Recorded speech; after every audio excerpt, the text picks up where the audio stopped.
Hi guys, welcome to the channel. In today's video, I'm going to show you how you can listen music together on Spotify in long distance relationship. So first you need to do is to open Spotify. So let me search Spotify.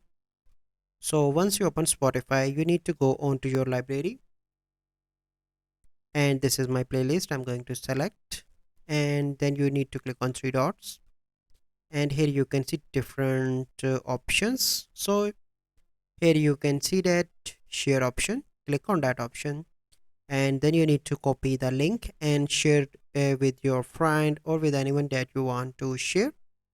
And after that you can easily enjoy with your friend or with your family member or whatever you want to.